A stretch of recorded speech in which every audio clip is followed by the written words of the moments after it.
إن الحمد لله نحمده ونستعينه ونستغفره ونؤمن به ونتوكل عليه ونعوذ بالله من شرور أنفسنا وسيئات أعمالنا من يهده الله فلا مضل له ومن يضلله فلا هادي له وأشهد أن لا إله إلا الله وحده لا شريك له وأشهد أن محمدا عبده ورسوله أما بعد فإن خير الحديث كتاب الله وخير الهدي هدي محمد صلى الله عليه وسلم وشر الأمور محدثاتها وكل محدثة بدعة وكل بدعة ضلالة وكل ضلالة في النار. محترم حضرات، آج کی اس مجلس میں میں چند ان امور کا ذکر کروں گا جن کا ارتکاب کر کے عام مسلمان عید کے دن اپنے اعمال کو برباد کر لیتا ہے. میری مراد عید کے دن ان اعمال سے ہے جو بدعت اور غیر شرعی امور سے متعلق ہیں. یہ واضح رہے کہ بدعتیں دین میں بہت زیادہ خطرناک ہیں. اتنے زیادہ خطرناک ہیں کہ انسان کو کے اعمال کو برباد کر دیتے ہیں. یہ بدعتیں ہر علاقے کے حساب سے اپنا رنگ بدلتی ہیں، اس لیے ان کا احصاء نہایت ہی مشکل ہے، ان کو گنانا نہایت ہی مشکل ہے. ہر علاقے کی اپنی بدعتیں ہیں. بدعت خواہ جس علاقے میں ہو اس کی یہی پہچان ہے کہ اس کے سلسلے میں سنت میں کہیں ثبوت نہ ہو، اور یہ بدعتیں دین کے نام پہ کی جاتی ہیں، ثواب کی نیت سے کی جاتی ہیں. اور ان بدعتوں کے علاوہ ایام عید میں کچھ ایسے اعمال ہوتے ہیں جن کا دین سے کوئی تعلق نہیں ہوتا، لیکن پھر بھی لوگ عید کے دن ان کو کرتے ہیں، اور نتیجہ کیا ہوتا ہے کہ ان کے اعمال رائے گاں چلے جاتے ہیں. اس سلسلے میں 3 باتیں مد نظر رہیں. پہلی بات، ایسا عمل جسے دین کے نام پر ثواب کی نیت سے کیا جائے، اگرچہ وہ نیک عمل ہی کیوں نہ ہو، وہ مردود اور سبب گناہ ہے. اللہ کے رسول صلی اللہ علیہ وسلم نے ارشاد فرمایا، من احدث فی امرنا ھذا ما لیس منہ فہو رد. جس نے ہمارے اس دین میں، ہمارے اس امر میں، ہماری اس شریعت میں ایسی چیز ایجاد کی جو اس میں سے نہیں ہے تو وہ مردود ہے، وہ عمل مردود ہے، قابل رد ہے. نیز آپ نے ارشاد فرمایا، من عمل عملا لیس علیہ امرنا فہو رد. جس نے کوئی ایسا عمل کیا جس پر ہمارا معاملہ نہیں ہے، ہماری شریعت نہیں ہے، تو مردود ہے. دوسری بات، بعض اعمال جو کفار سے مشابہ ہوتے ہیں، کفار کے اعمال سے مشابہ ہوتے ہیں، علاقوں کے حساب سے لوگ ان کی عیدوں اور تہواروں سے متاثر ہو کر کے اپنی عیدوں میں بھی اختیار کر لیتے ہیں. جگہ جگہ مسلمانوں کو دیکھا جاتا ہے کہ کفار کے تہواروں میں، عیدوں میں ہونے والے اعمال کو اچھا سمجھ کر کے وہ اپنے عیدوں اور تہواروں میں اختیار کر لیتے ہیں. تیسری بات، آدمی کو اس کی دین کی دوری اور شیطانی طبیعت کسی غیر شرعی یا غیر اخلاقی عمل کی طرف مائل کرتا ہے،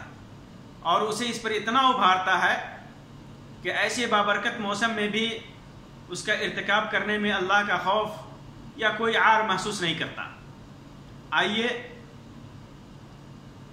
انہی میں سے چند کا ذکر میں بطور مثال آپ کے سامنے کرتا ہوں، اس امید کے ساتھ کہ شاید ہمارے مسلمان بھائی،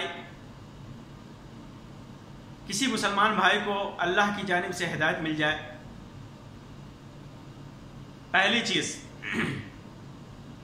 عید کے دن خصوصیت سے نفل کا اہتمام کرنا نیک عمل ہے. نفلی نمازوں کا اہتمام نیک عمل ہے، لیکن اس کے باوجود اسے کسی دن کے لیے، کسی وقت کے لیے خاص کرنا یہ بدعت کے دائرے میں آتا ہے، کیونکہ اللہ کے رسول صلی اللہ علیہ وسلم نے نہ اس کے لیے کوئی دن متعین کیا ہے، نہ اس کے لیے کوئی وقت خاص کیا ہے۔ بہت سارے لوگوں کو دیکھا جاتا ہے کہ وہ کبھی نماز نہیں پڑھتے، رمضان میں بھی روز نماز سے دوری ہوتی ہے، لیکن ان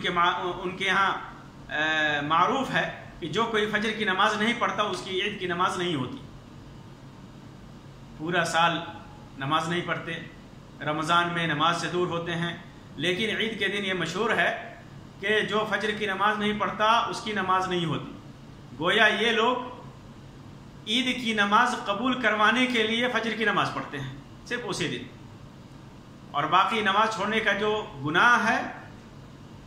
اتنا بڑا وہ جرم کر رہے ہیں نماز چھوڑ کر کے کہ نماز چھوڑنے والے کو کفر تک کی وعید آئی ہے حدیث میں، اس کی انہیں پرواہ نہیں ہوتی، بس عید کی نماز قبول کروانی ہوتی ہے، اس لیے فجر کی نماز پڑھتے ہیں۔ کبھی کبھی وہ گھر پہ پڑھتے ہیں اور کبھی عیدگاہ میں جا کر کے پہلے 2 یا 4 رکعتیں ادا کر لیتے ہیں۔ ایک چیز یہاں ملحوظ رہے کہ اگر مسجد میں عید کی نماز ہو رہی ہو تو مسجد میں داخل ہونے کے بعد تحیۃ المسجد پڑھنا یہ ضروری ہے، اس میں کوئی حرج نہیں ہے، لیکن الگ سے عیدگاہوں میں نفل کی نماز پڑھنا یا فجر کی نماز پڑھنا جا کر کے اس اعتقاد کے ساتھ کہ ہماری عید کی نماز نہیں پڑھیں گے تو قبول نہیں ہوگی، یہ بدعت کے دائرے میں ہے، مردود عمل ہے اور اس کا دین سے کوئی تعلق نہیں ہے۔ دوسری چیز، عید کی رات میں بہت سارے مقامات پر قیام کا اہتمام کیا جاتا ہے، خصوصی طور پر قیام اللیل کیا جاتا ہے، یہ بھی بدعت کے دائرے میں، خصوصی کوئی عبادت نہیں ہے، کوئی تہجد پڑھتا ہے، قیام اللیل کرتا ہے، کوئی مسئلہ نہیں ہے، اس کے لیے وہ فضل کی بات ہے،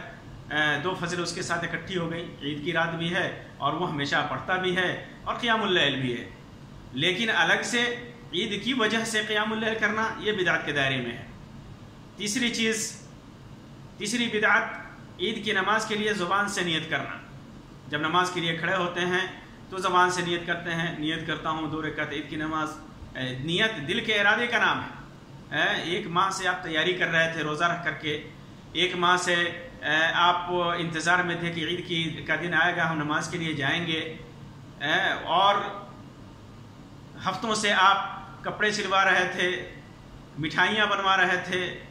مختلف اہتمام کر رہے تھے، یہ نیت نہیں تھی، یہی تو اصل نیت ہے۔ آپ گھر سے نکلے تکبیر پڑھتے ہوئے، یہ بھی نیت ہے عید کے لیے، الگ سے زبان سے پڑھنے کی یا کرنے کی کیا ضرورت ہے؟ یہ دین میں ایک بدعت ہے، نئی چیز ہے جو ہماری عبادت کو خراب کر سکتی ہے، یہ بدعت۔ بلکہ یہاں تک دیکھا گیا ہے کہ بعض مسجدوں میں نماز سے پہلے نیت کرنا باضابطہ سکھایا جاتا ہے کہ ایسے نیت کرنی ہے۔ چوتھی چیز، عید کے دن ایک دوسرے سے گلے ملنا، یہ عجیب بدعت ہے۔ امام جو ہی سلام پھیرا، کھڑے ہو کر کے سب سے پہلے امام سے گلے ملتے ہیں، کوئی گلے نہیں ملا تو ناراض ہو جاتے ہیں۔ البتہ مصافحہ کرنا یا الگ علاقوں میں یہ رواج ہے، ملنے کے بعد لوگ گلے ملتے ہیں، جیسے پٹھانوں کے یہاں ہے، سوڈانیوں کے یہاں ہے، عربوں کے اندر ان کا اپنا طریقہ ہے، یہ طریقہ ہے، ملتے ہیں، کوئی حرج نہیں ہے۔ لیکن عید کے لیے گلے ملنا کہ عید کا دن ہے، گلے نہیں ملیں گے تو عید نہیں ہوگی، گلے نہیں ملیں گے تو ناراضگی ہو جائے گی، یہ ساری چیزیں بدعت کے دائرے میں آتی ہیں، اس سے بچنا چاہیے۔ اسی طرح 5ویں چیز، غیر محرم عورتوں سے مصافحہ اور ان سے گلے ملنا، یہ نہایت ہی بری عادت ہے لوگوں میں، اسی بہانے لوگ اپنا دین خراب کرتے ہیں، اپنا ایمان خراب کرتے ہیں، غیر محرم عورتوں سے مصافحہ کرتے ہیں، گھروں میں جو غیر محرم عورتیں ہیں، باہر کی جو غیر محرم عورتیں ہیں ان سے مصافحہ کیا، گلے ملا، یہ ایسے لوگوں کا اخلاق دین کے حساب سے نہایت ہی خراب ہے، اور ایسے عمل سے، غیر شرعی عمل سے، گناہ والے عمل سے بچنا چاہیے، اور خاص طور سے عید کے دن تو اور اس کا گناہ بڑھ جاتا ہے۔ اسی طرح 6ٹھی چیز، عید کے دن خصوصی میلہ لگانا، بہت سارے علاقوں میں دیکھا جاتا ہے خصوصی طور پر میلے لگتے ہیں، ٹھیک ہے، بعض چیزیں بیچنے کے لیے غیر مسلم بھائی یا مسلمان بھائی اس موقع کو غنیمت جانتے ہوئے کوئی چیز بیچیں تو ہو سکتا ہے تجارت کے حساب سے جائز ہو، لیکن باضابطہ اس کو لگایا جاتا ہے، کہ عید کے دن جب تک میلہ نہیں لگے گا ہماری عید صحیح نہیں ہوگی، خوشی نہیں بنے گی، اور اس میں بھی مرد عورت جوان لڑکے لڑکیاں یہ سارے بے پردگی اور اختلاط کے ساتھ وہاں جاتے ہیں اور اس کو ایک برا بازار بنا دیتے ہیں۔ ابو ہریرہ رضی اللہ تعالیٰ عنہ کی روایت ہے، اللہ کے رسول صلی اللہ علیہ وسلم نے ارشاد فرمایا احب البلاد الی اللہ مساجدها، جگہوں میں سب سے بہترین جگہ اللہ کے نزدیک مسجدیں ہیں، وابغض البلاد الی اللہ اسواقها، اور سب سے بری جگہ روئے زمین میں بازار ہیں۔ امام مسلم میں صحیح کے اندر اس کو روایت کیا ہے۔ بازار میں جب تک انسان کو ضرورت نہ ہو، خاص طور سے عورتوں کو جب تک ضرورت نہ ہو، پردے کا اہتمام کرتے ہوئے مسلمان عورتیں بازاروں میں جائیں، اپنی ضرورت پوری کریں، لیکن گھومنے کے لیے، موج مستی کرنے کے لیے، وہ بھی خاص طور سے عید کے دن میلہ لگا کر، بازار لگا کر کے، یہ عید کی فضیلت کو داغدار کر دیتی ہیں ایسی چیزیں، ایسے اعمال۔ ساتویں چیز سوئیوں کی بدعت۔ عید کے دن حدیث ہے، سنت ہے، کھجور کھا کر کے اللہ کے رسول صلی اللہ علیہ وسلم، وہ بھی تاک کھجوریں کھا کر کے اللہ کے رسول صلی اللہ علیہ وسلم عیدگاہ میں جایا کرتے تھے۔ تو اس سنت کو زندہ کرنے کے لیے ہمارے سامنے کھجور ہونا چاہیے۔ بہت سارے علاقوں میں کھجور نہیں ہوتا، میسر نہیں ہے، تو علماء نے کھجور سے یہ استدلال کیا ہے کوئی میٹھی چیز کھا کر کے جائیں، یعنی عید کے دن کچھ کھائے بغیر نماز کے لیے نہیں نکلنا چاہیے، کچھ نہ کچھ فطور کر کے، افطار کر کے جانا چاہیے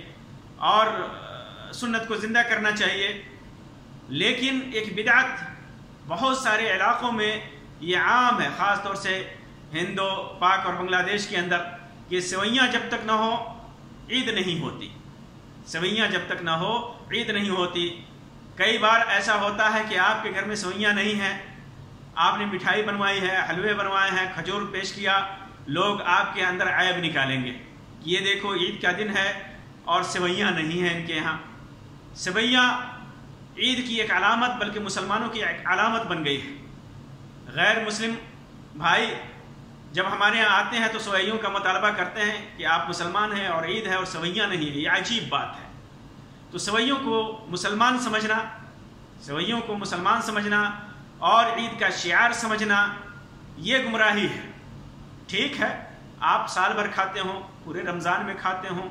پھینی کھاتے ہوں، سویہ کھاتے ہوں، کوئی حرج نہیں ہے، آپ عید کے دن بھی کھائیں، لوگوں کو کھلائیں، آپ کے پاس میسر ہے کھائیں، لیکن سویاں نہ ہو تو آپ کی عید نہیں ہوگی، خوشی نہیں ہوگی۔ یہ نظریہ نہایت غلط ہے، اور دین میں ایک ایسی چیز ایجاد کرنی ہے کہ دین کو اسی کے ذریعے سے پہچانا جائے، یہ نہایت ہی غلط ایک میسج ہے لوگوں میں۔ اسی طرح سوئیوں کے سلسلے میں ایک بدعت کچھ علاقوں میں معروف ہے، وہ بدعت ہے کہ جس گھر میں پہلے ہاتھوں سے سوئیاں بنتی تھی اور اب بھی کہیں کہیں تھوڑے کسی بستی میں ایک دو آدمی بناتے ہیں، اور ان کے ہاں یہ عقیدہ ہے، نظریہ ہے کہ جس سال ان کے گھر میں میت ہو جاتی ہے اس سال سوئیاں نہیں بناتے۔ کہتے ہیں کہ اگر سوئیاں بنائیں گے تو جس طرح سوئیوں کی لریں نیچے گرتی ہیں ویسے ہی گھر میں موت کا سلسلہ شروع ہو جائے گا۔ نعوذ باللہ من ذالک۔ موت اور حیات اللہ کے ہاتھ میں ہے، نہ سوئیوں کی وجہ سے کسی کی موت آتی ہے نہ اور کسی وجہ سے۔ اللہ تبارک و تعالیٰ جب جس کو چاہے زندگی دے، جب چاہے موت دے۔ ان سوئیوں کی وجہ سے بہت ساری بدعتیں اور خرافاتیں ہمارے معاشرے میں رائج ہو چکی ہیں، بہت سارے غلط عقائد رائج ہو چکے ہیں۔ اس وجہ سے اس بدعت کو ختم کرنے کے لیے ہمیں اپنے گھروں میں کھجور کا اہتمام کرنا چاہیے، اور الحمدللہ آج کل دنیا کے ہر علاقے میں کھجوریں میسر ہیں۔ آپ کھجور رکھیے، مٹھائیاں بنوائیے، خوشی منائیے، کھانے پکانے کی کوئی بھی چیز بنائیے، حلال اور جائز چیزیں بنائیے اور اسے مہمانوں کی ضیافت کیجیے، صلہ رحمی کیجیے، لوگوں کو دعوت دیجیے، کھائیے کھلائیے، لوگوں کے یہاں جائیے، اس میں کوئی حرج نہیں ہے۔ لیکن سوئیاں خاص کر لیجئے کہ اس کے بغیر عید نہیں ہوگی، یہ ایک بدعت ہے اور گمراہی کا ذریعہ ہے۔ 8ویں چیز کپڑوں میں اسراف اور فضول خرچی۔ آپ دیکھیں گے کہ عید کے موقع پہ سے جو مارکیٹنگ ہوتی ہے، جو شاپنگ ہوتی ہے، ٹھیک ہے، اس کی وجہ سے ہمارے بازاروں میں رونق آتی ہے، کساد بازاری ختم ہوتی ہے، لوگ تجارت کرتے ہیں، حلال تجارت کرتے ہیں، بات ٹھیک ہے، لیکن کپڑا خریدنے والے افراد جب کہ کپڑوں کے خریداری میں فضول خرچی کریں گے، اسراف کریں گے، جو ناجائز طریقے اختیار کرتے ہیں، ایک کی جگہ 4 5 10 تک بناتے ہیں کپڑے اور پہنتے بھی نہیں ہیں۔ بعض لوگوں میں دیکھا جاتا ہے کہ ایسے کپڑے خریدے جاتے ہیں کہ خرید تو لیتے ہیں لیکن اسے پہنتے نہیں ہیں، ایک بار پہنے اور اس کے بعد اس کو چھوڑ دیا یا پھینک دیا، کسی کو دے دیا۔ ٹھیک ہے، کسی غریب کو دے دیں، ثواب کا کام ہے، لیکن اسے رکھے پھر بعد میں اس کو ضائع کر دیتے ہیں۔ اور جتنی ضرورت ہے آپ ضرورت بھر کپڑے خریدیں، یہ مستحب ہے۔ اچھے کپڑے بنوانا، اچھے کپڑے پہن کر کے عید کے لیے جانا، جتنا میسر ہو اللہ تبارک و تعالیٰ نے دیا ہے، جتنی وسعت، اسراف سے بچتے ہوئے آپ اہتمام کریں، لیکن اسراف اور فضول خرچی سے بچیں، ورنہ یہ اسراف اور فضول خرچی یہ شیطانی راستے پہ لے جاتا ہے، اور اللہ تبارک و تعالیٰ اسراف کرنے والے کو اور فضول خرچی کرنے والوں کو پسند نہیں کرتا۔ 9ویں چیز، یہ سب سے بری چیزوں میں سب سے بری چیز ہے، آج کل کے دور کے حساب سے سب سے بری چیز ہے۔ آپ دیکھیں گے خاص طور سے ہمارے ملک میں اسی دن فلمیں ریلیز کی جاتی ہیں، خاص طور سے عید کے موقع سے فلمیں ریلیز کی جاتی ہیں، اور جب یہ فلمیں ریلیز ہوتی ہیں لوگ عید کی نماز پڑھے نہیں کہ جوق در جوق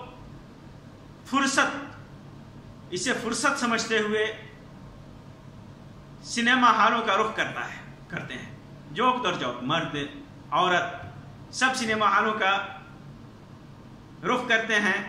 ڈائریکٹر اپنی فلمیں خاص طور سے اس موقع سے اسی لیے ریلیز کرتے ہیں کہ اس موقع سے وہ خوب چلیں گی، لوگ مسلمان زیادہ سے زیادہ فلم ہالوں کی طرف آئیں گے، سنیما ہالوں کی طرف آئیں گے اور دیکھیں گے، اور یہ ہوتا ہے۔ عام طور پر ان کی فلمیں ایسی موقع سے ریلیز ہونے کے بعد کامیاب ہو جاتی ہے۔ تو یہ نہایت ہی بری چیز ہے کہ مسلمان ان فلموں کی طرف دوڑتا ہے، عید کی نماز پڑھی نہیں کہ لگتا ہے کہ یہ قید میں تھے، شیطان رمضان میں جو قید کر دیا جاتا ہے، صفدت الشیاطین، یہ شیطان جو قید کر دیے جاتے ہیں جو انسانی شکل میں ہیں، وہ شیطان بیڑیوں سے آزاد ہوتے ہیں۔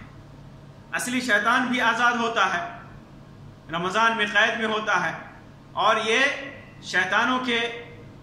ڈپلیکیٹ یہ بھی عید کے دن رمضان کے قید سے آزاد ہوتے ہیں، اور موقع دیکھا نہیں، فرصت پائی نہیں کہ سنیما ہالوں کی طرف دوڑتے ہیں۔ یہ نہایت ہی بری چیز ہے، مسلمانوں کے دین، عقیدے، مال و دولت سب کے لیے خرابی کا سبب ہے۔ 10ویں چیز، عید کے موقع سے بہت سارے علاقوں میں لائٹنگ اور برقی کمکمے وغیرہ لگائے جاتے ہیں، اور دلیل کیا دیتے ہیں کہ اس سے خوشی مناتے ہیں، لوگوں پر دھاک جمتا ہے مسلمانوں کا کہ تہوار کا ایک دھاک جمتا ہے، لگتا ہے کہ ہاں عید ہے۔